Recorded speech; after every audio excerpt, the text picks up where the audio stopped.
नमस्कार, मैं हूं आशीष कुमार झा और आप देख रहे हैं हरियाणा तक। राज्यसभा चुनाव के नामांकन का आज आखिरी दिन है और अंततः आज कांग्रेस ने अपने उम्मीदवार की घोषणा कर दी है। कांग्रेस ने राज्यसभा चुनाव के लिए कर्मवीर सिंह बौद्ध को अपना उम्मीदवार बनाया है। कर्मवीर सिंह बौद्ध अंबाला के रहने वाले हैं और वो एससी समुदाय से आते हैं। पूर्व में वो हरियाणा विधानसभा के सचिव रह चुके हैं और 5 साल पहले ही हरियाणा सिविल सचिवालय से सुपरिंटेंडेंट के पद से रिटायर्ड हुए थे। कर्मवीर सिंह की पत्नी लेबर डिपार्टमेंट में असिस्टेंट है। आपको बता दें कि साल 2024 के विधानसभा चुनाव में कर्मवीर सिंह मुलाना से टिकट के दावेदार थे, लेकिन पार्टी ने उनसे ऊपर पूजा चौधरी को तरजीह दी, जिन्होंने जीत का परचम लहराया और बीजेपी के संतोष चौहान को 12,000 से ज्यादा वोटों से हराया। पिछले कुछ दिनों से राज्यसभा चुनाव के उम्मीदवार के चयन के लिए कांग्रेस में मंथन चल रहा था। जानकारी के मुताबिक 4 नामों को लेकर चर्चा चल रही थी, जिनमें हरियाणा कांग्रेस के पूर्व प्रदेश अध्यक्ष उदय भान, पूर्व विधायक जयवीर वाल्मीकि और कर्मवीर सिंह बौद्ध का नाम शामिल था। काफी माथापच्ची के बाद कर्मवीर सिंह के नाम पर मुहर लगी और आज सुबह उनका औपचारिक ऐलान कर दिया गया। हालांकि बताया यह भी जा रहा है कि इस मीटिंग में एक नाम अशोक तंवर का भी चर्चा में आया था, लेकिन उनके नाम पर बात नहीं बनी। कर्मवीर सिंह कांग्रेस के किसी गुट से जुड़े हुए नहीं हैं। यही कारण है कि उन्हें एक संतुलित चेहरे के रूप में चुना गया, जिसे हुड्डा गुट और शैलजा गुट के विधायकों का समर्थन आसानी से मिलेगा।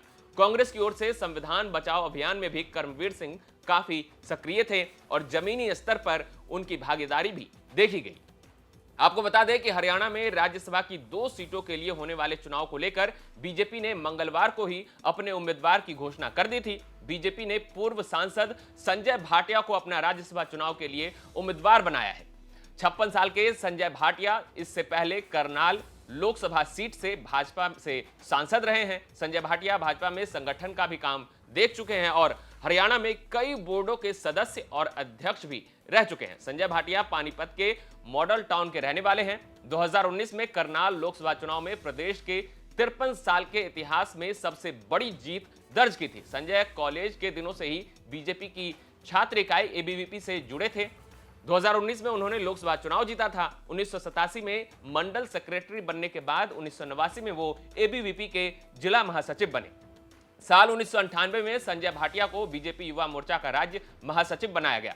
संजय भाटिया ने बीकॉम की पढ़ाई की है और वो पानीपत के आईबी कॉलेज के छात्र रहे हैं और उन्हें पीएम मोदी का करीबी माना जाता है। 2015 से 2017 तक संजय भाटिया बीजेपी के प्रदेश महासचिव भी रह चुके हैं।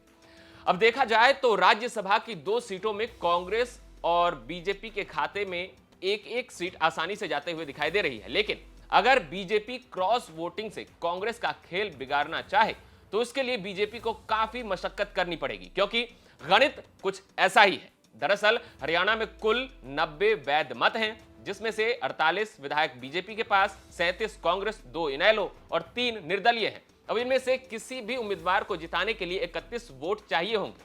तो देखा जाए तो बीजेपी और कांग्रेस दोनों के पास अपने अपने उम्मीदवार जिताने के लिए वोटों की संख्या से ज्यादा विधायक हैं, लेकिन अगर बीजेपी किसी निर्दलीय उम्मीदवार को समर्थन दे तो उन्हें अपने उम्मीदवार संजय भाटिया को वोट देने के बाद बीजेपी के पास 17 वोट शेष बचेंगे। अब यहां बीजेपी अगर 3 निर्दलीय, 2 इनेलो के वोट अपने साथ ले ले तो आंकड़ा 22 तक चला जाएगा, जिसके बाद भी बीजेपी को एक बड़ा खेला करते हुए कांग्रेस के 1-2 नहीं बल्कि 9 विधायकों से क्रॉस वोटिंग करवानी पड़ेगी, तभी जाकर कोई बात बनेगी, जो कि ऐसा अभी होता हुआ दिखाई नहीं दे रहा है। राज्यसभा चुनाव को लेकर आपका क्या कहना है? क्या कांग्रेस और बीजेपी दोनों एक सीट आसानी से जीत जाएगी या फिर बीजेपी इसमें कोई बड़ा खेला कर सकती है? आप अपनी राय हमें कमेंट बॉक्स में जरूर बताएं। साथ ही हरियाणा से जुड़ी तमाम खबर देखने के लिए जुड़े रहें हरियाणा तक के साथ।